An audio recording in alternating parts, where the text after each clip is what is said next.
welcome back, guitar. We just finished Etude number 8. We're moving on. Today is going to be exercise 7 and prelude number 12. Prelude number 12, part 1 is going to be your assignment for the week. We're going to talk about that in a second. But first, exercise number 37, just for good review to remember how to play these bass notes. First of all the bass notes, we're going to play with P. And this is to just remember the notes, right? So elementary stuff, you've done beginner guitar, you've done intermediate guitar, you're in this class now, or you've been in this class for some time. Should be no big deal, right? So here's exercise 37. 2, 3, let me set this 2, 4, 4. 2, 3, 4, 1, 2, here I go.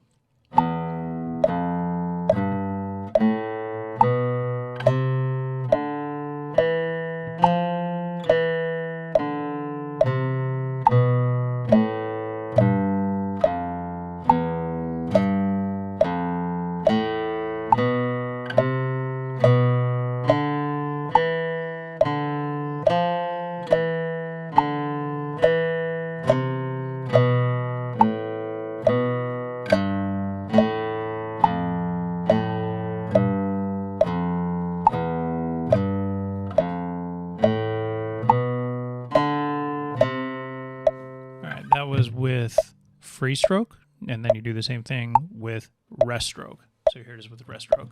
1, 2, here it is.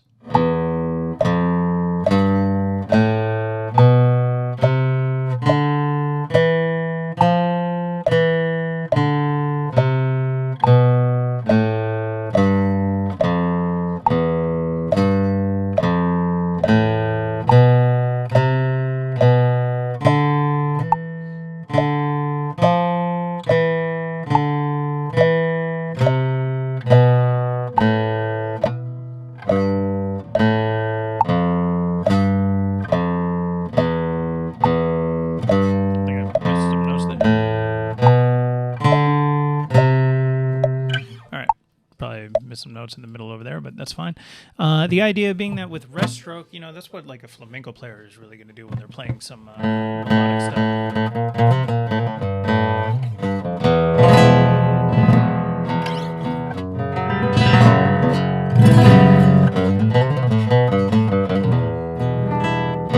You know, all that kind of stuff.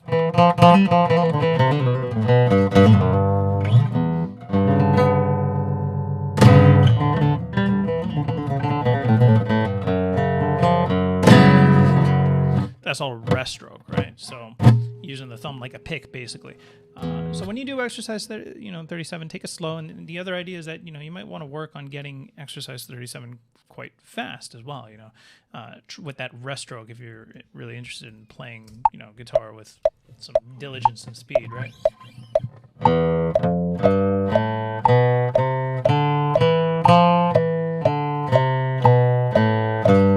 And so on. You can treat these as eighth notes.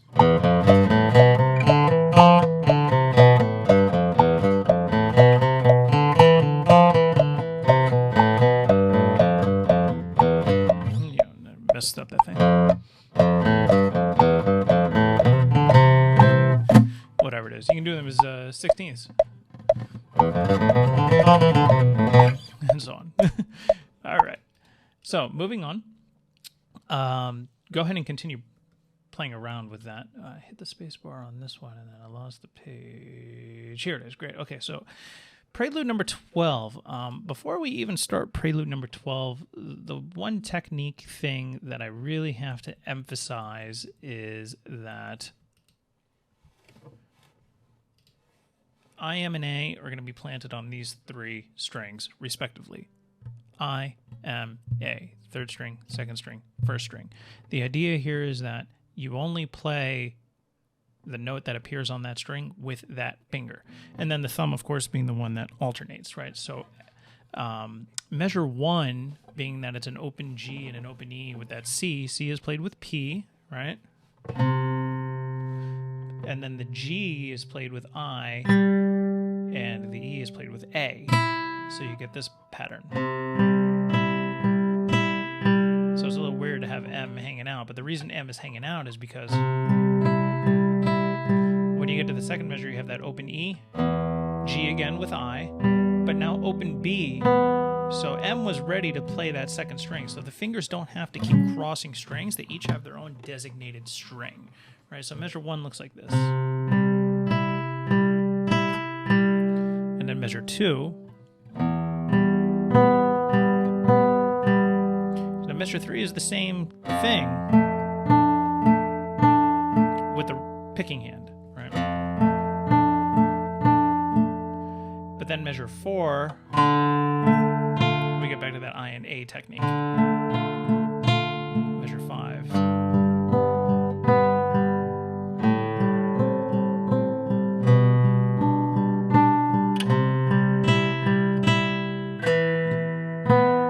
And then here, this measure, this is where it's a little tricky because now we're going to have P, M, and A.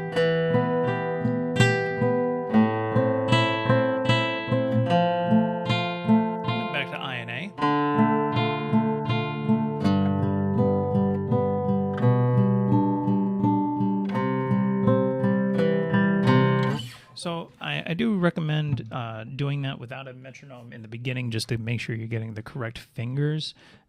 Any note that appears on the third string is played with I. Any note that appears on the second string is played with M. Any note that appears on the first string is played with A. And then the only other tricky one to worry about right here is this pattern where we have the down stem on the note E. That is going to be with P. So this second to last measure looks like this.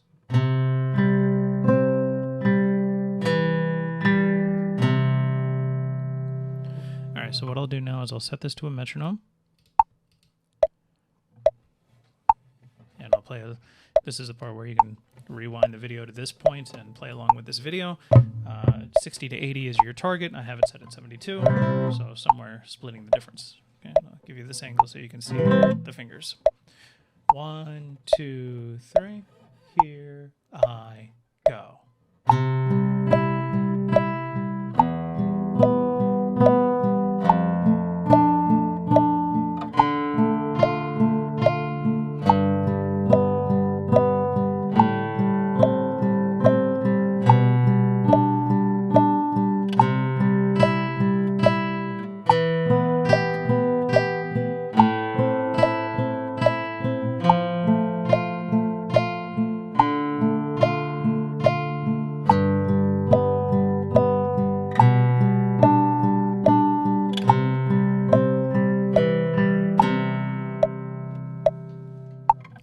Okay, so again, that was the click at quarter notes, but of course these are eighth note rhythms, so it is a little bit faster than what the click is doing.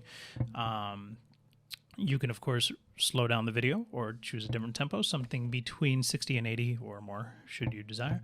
But definitely try playing along with the video. Watch carefully this second camera angle over here for that right hand technique. That's the big thing, right? All these notes in the left hand, you see, they barely move. The left hand is not really, or the fretting hand is not doing very much to get this big guitar-like sound, right? It's a lot of it, the execution is coming from the picking hand. Right? You can hold notes for days with the fretboard hand and not hear a thing, right? It's this hand, the picking hand, that makes the sound.